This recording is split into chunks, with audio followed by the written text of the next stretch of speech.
सर्वमङ्गलमाङ्गल्ये शिवे सर्वार्थसाधिके शरण्ये त्र्यम्बके गौरी नारायणी नमस्तुते, नारायणी नमस्तुते। जय माता दी दोस्तों, माँ महागौरी की कृपा आपके पूरे परिवार पर बनी रहे, इसी कामना के साथ वीडियो को स्टार्ट करते हैं। प्यारे दोस्तों, नवरात्रि पर्व के 8वें दिन का विशेष महत्व होता है। इस दिन को महाअष्टमी या दुर्गा अष्टमी भी कहा जाता है। दोस्तों, नवरात्रि की अष्टमी तिथि को माँ दुर्गा की माँ महागौरी स्वरूप की उपासना की जाती है। माँ महागौरी का रंग पूर्णतः गोरा होने के कारण ही इन्हें महागौरी या श्वेतांबर धरा भी कहा जाता है। दोस्तों, मान्यता है कि माँ महागौरी की पूजा करने से धन व सुख समृद्धि की प्राप्ति होती है। महागौरी गौर वर्ण की है और इनके आभूषण और वस्त्र श्वेत रंग के हैं। इनकी उम्र 8 साल की मानी गई है। इनकी 4 भुजाएं हैं और वृषभ पर सवार होने के कारण इन्हें वृषारूढ़ा भी कहा जाता है। दोस्तों, सफेद वस्त्र धारण करने के कारण इन्हें श्वेतांबरा भी कहा गया है। माँ महागौरी देवी पार्वती का एक रूप है। माता पार्वती ने दोस्तों भगवान शिव की कठोर तपस्या करने के बाद उन्हें पति के रूप में पाया था। कथा है कि एक बार देवी पार्वती भगवान शिव से रुष्ट हो गई। इसके बाद वह तपस्या पर बढ़ गई। जब भगवान शिव उन्हें खोजते हुए पहुंचे तो वह चकित रह गए। माता पार्वती का रंग, वस्त्र और आभूषण देखकर उन्होंने माता उमा को गौर वर्ण का वरदान दिया। महागौरी करुणामय, स्नेहमयी, शांत और मृदुल स्वभाव की है। माँ गौरी की आराधना दोस्तों, माता महागौरी की आराधना के लिए सर्वमंगल मांगल्ये शिवे सर्वार्थ साधिके शरण्ये त्र्यंबके गौरी नारायणी नमस्तुते इसी मंत्र से की जाती है। दोस्तों, कहा जाता है कि एक बार भूखा शेर उन्हें निवाला बनाने के लिए व्याकुल हो गया, पर उनके तेज के कारण वह असहाय हो गया। इसके बाद देवी पार्वती ने उसे अपनी सवारी बना लिया था। माँ के 8वें स्वरूप महागौरी की आराधना करने से धन, सुख, समृद्धि की प्राप्ति होती है। दोस्तों, हम जानेंगे दुर्गा अष्टमी के दिन पूजा विधि क्या होती है, कैसे हम दुर्गा अष्टमी के दिन पूजा करते हैं। इससे पहले दोस्तों हम आपसे विनम्र निवेदन करेंगे दोस्तों कि यदि आपने मेरे चैनल को सब्सक्राइब नहीं किया है तो प्लीज़ आप मेरे चैनल को सब्सक्राइब कर लें। दोस्तों, मेरे चैनल पर आपको सदैव ही सही और सटीक जानकारी मिलती है, कभी भी आपको भ्रमित नहीं किया जाता है। प्यारे दोस्तों, दुर्गा अष्टमी के दिन सुबह उठकर जल्दी स्नान कर ले और फिर पूजा के स्थान पर गंगा जल डालकर उस स्थान की शुद्धि कर लिया जाता है। उसके बाद दोस्तों आपका पहला काम होगा कि मंदिर में दीप प्रज्वलित करना है। दोस्तों, सर्वप्रथम कभी भी आप पूजन करें, कहीं भी आप डेली का पूजन करते हैं तो उसमें आपको पूजा स्थान को शुद्ध करने के बाद सर्वप्रथम मंदिर में दीप प्रज्वलित करना चाहिए। उसके बाद दोस्तों माँ दुर्गा को गंगा जल से अभिषेक करें और माँ को अक्षत, सिंदूर, लाल पुष्प अर्पित करें। प्रसाद के रूप में फल और मिठाई चढ़ाएं। धूप और दीपक जलाकर दुर्गा चालीसा का पाठ करें और फिर माँ की आरती करें।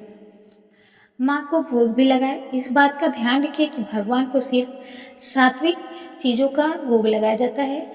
हमारी बहनें एक बात का विशेष ध्यान रखें कि अष्टमी के दिन माता महागौरी को श्रृंगार की सामग्री जरूर अर्पित करें।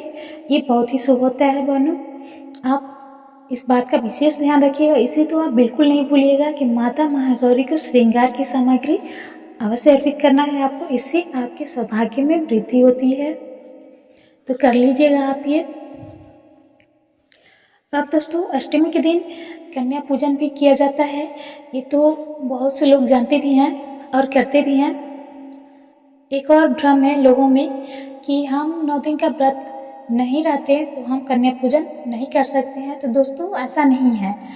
जो लोग चाहते हैं कन्या पूजन करना वो अष्टमी तिथि पर या नवमी तिथि पर कन्या पूजन कर सकते हैं, भले ही वो 9 दिनों का नवरात्रि के 9 दिनों का व्रत रखे हो या न रखे हों। दोस्तों नवरात्रि पर्व पर दुर्गा अष्टमी के दिन कन्याओं की पूजा की जाती है। कुछ लोग नवमी के दिन भी करते हैं। दोनों ही दिन करना शुभ होता है, आप अपनी सुविधा के अनुसार कर लीजिएगा। वैसे ज़्यादातर लोग अष्टमी तिथि पे ही कन्या पूजन करते हैं। दोस्तों इस पूजन में 9 साल की कन्याओं की पूजन करने का विधान है। माना जाता है कि महागौरी की उम्र भी 8 साल की थी। कन्या पूजन से भक्त के पास कभी भी कोई दुख नहीं आता है और माँ अपने भक्त पर प्रसन्न होकर मनवांछित फल देती है।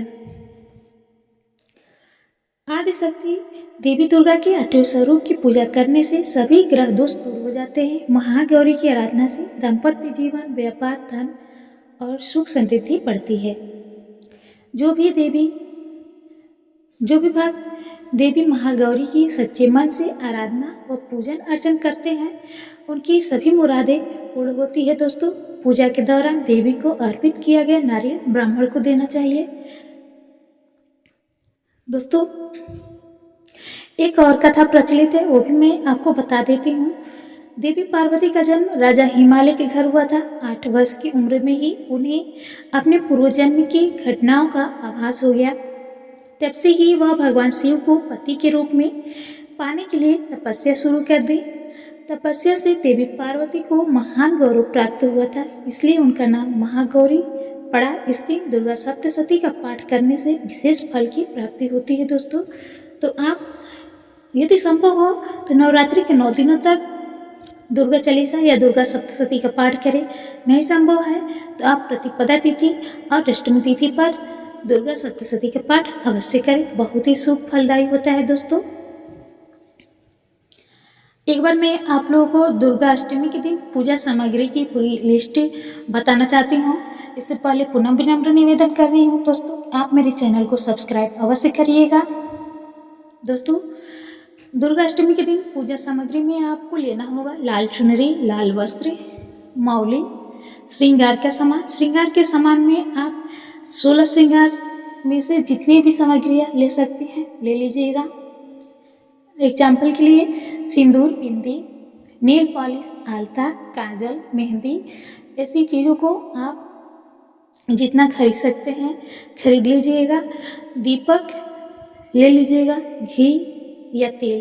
तेल में आपको तिल का तेल लेना है, और नहीं यदि आपके पास घी उपलब्ध है तो ये भी बेटर है। दोस्तों धूप, नारियल, साफ चावल, कुमकुम, फूल, देवी की प्रतिमा या फोटो, पान, सुपारी, लौंग, इलायची, बतासा या मिश्री, ये सभी चीज़ें आपके पास अवश्य होनी चाहिए दुर्गा अष्टमी के पूजन के लिए। दोस्तों मैंने बता दिया है, आप एक लिस्ट बना लीजिएगा और इन सामग्रियों को आप एक दिन पहले ला करके रख लीजिएगा। तो उम्मीद करती हूँ कि मेरे द्वारा दी गई जानकारी आप सबको पसंद आया होगा। पुनः विनम्र निवेदन कर रही हूँ कि आप मेरे चैनल को सब्सक्राइब अवश्य करिएगा। हम आपसे फिर मिलेंगे नेक्स्ट वीडियो में।